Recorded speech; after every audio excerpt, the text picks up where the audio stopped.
quid est mundus libus sum tenebris sexum lepris et caro vos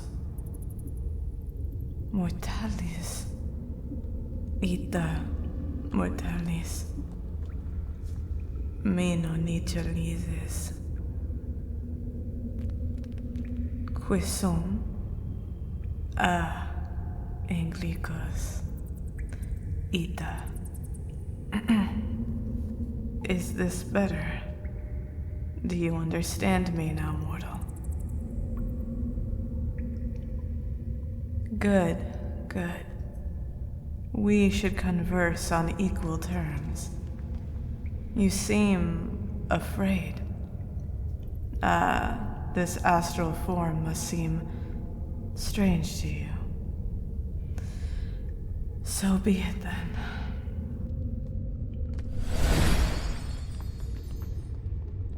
Is this more appealing to you, mortal? Less threatening? Less foreign?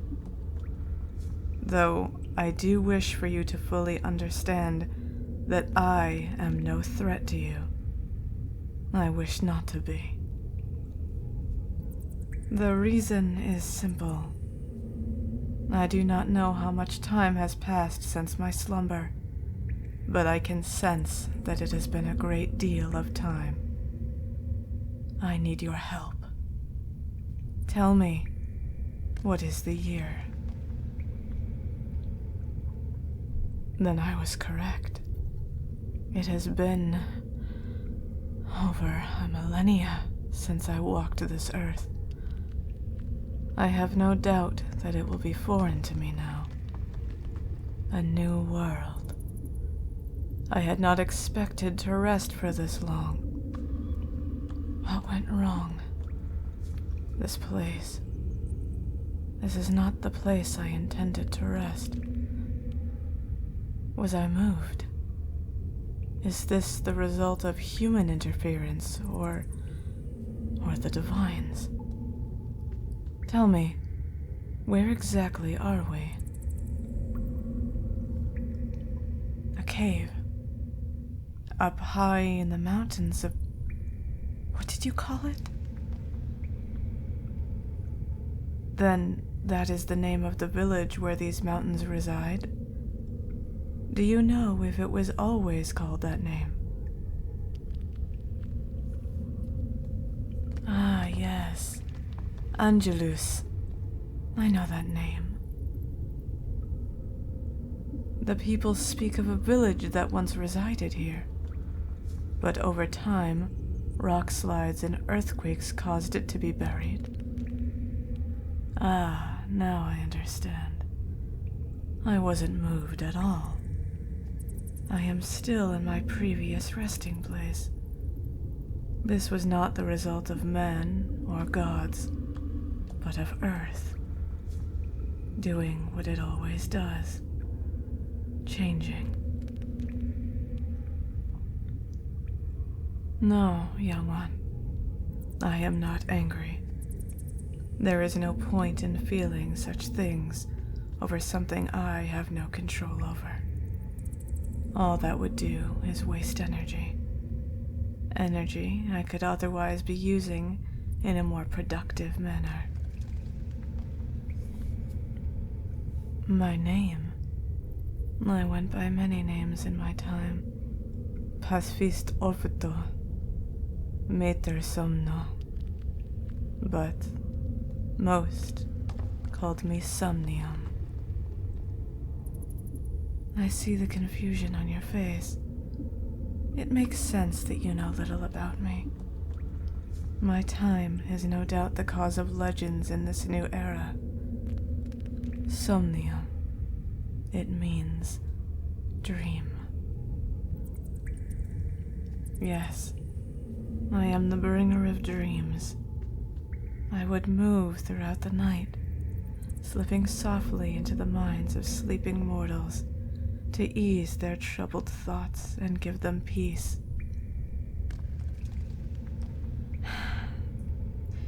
You humans, so transactional.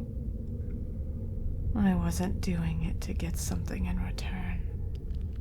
The mortals of my time didn't know the divines were among them more often than not.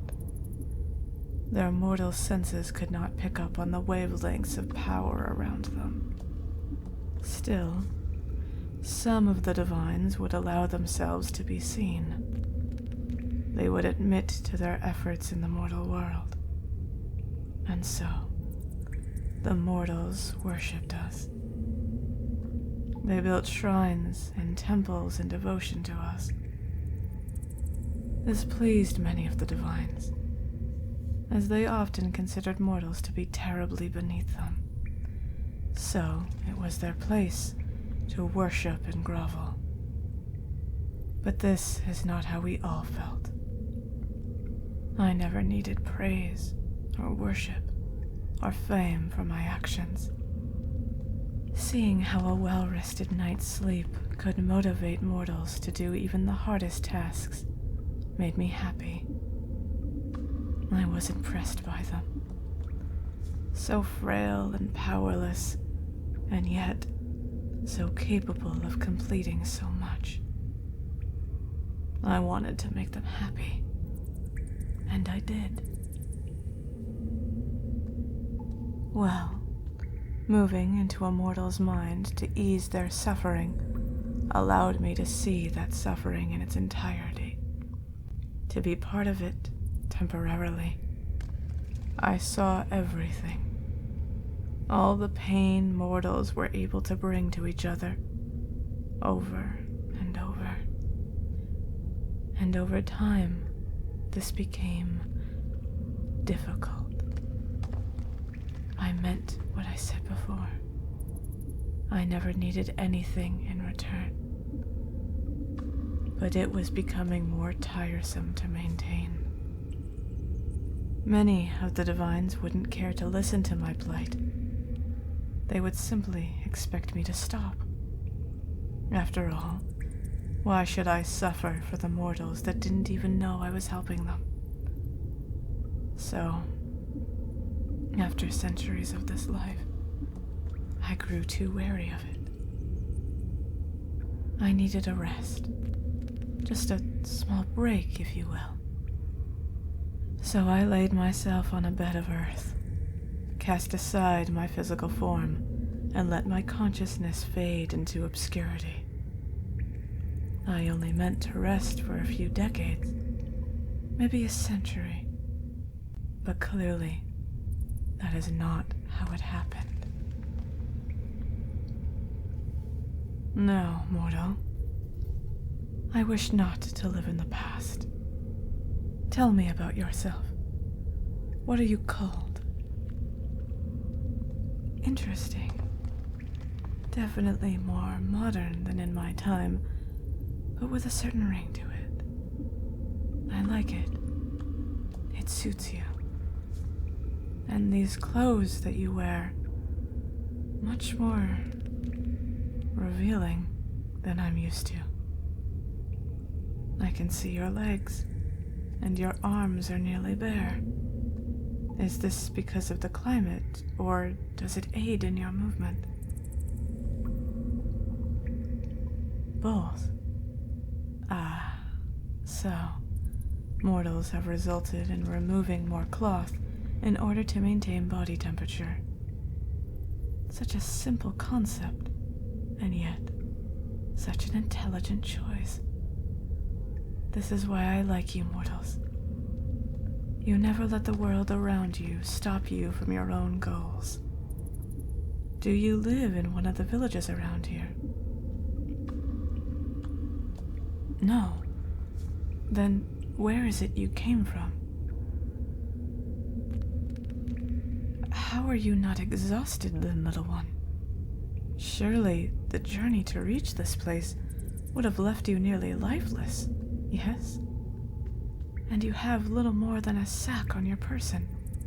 Surely that little bag can't carry the necessary means to survive such a journey. You flew here. By the divines, have mortals learned to master the power of flight? How? You must tell me. An airplane. What exactly is such a thing? A machine. A massive being of metal and iron.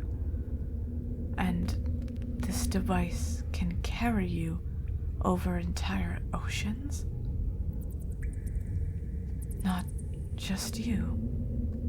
Dozens of mortals at once. How fascinating. Then you drove here. Drove. I don't... In a car? Oh. That's like a wagon. But it's not pulled by beast. It's another being of metal. This world is truly something to behold. I'd like to see more of it. Yes, I've decided. I will walk among mortals as I once did, and learn this new world. And you will be my guide.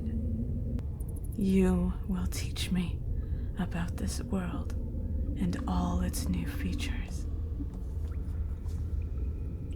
Did you just call me Somi? A nickname?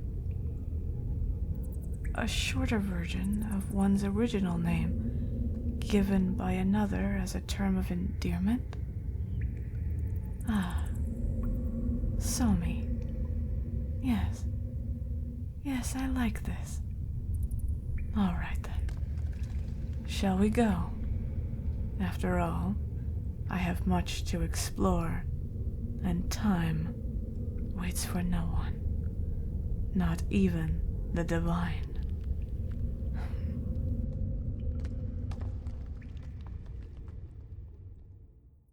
Hey guys, thank you so much for watching. As always, special thanks to my patrons: Dana Fritas, Mage Bunkshelf, Devin Muse, Kate McKenzie, Paul Zeno, Valkyrie XB70, DJ Suki, and Charlie Murder 00. So I wanted to do a god character for a while now. I just never knew which direction I wanted to take it, wholesome or malevolent. And I might make a not so nice one just for giggles, but we'll see.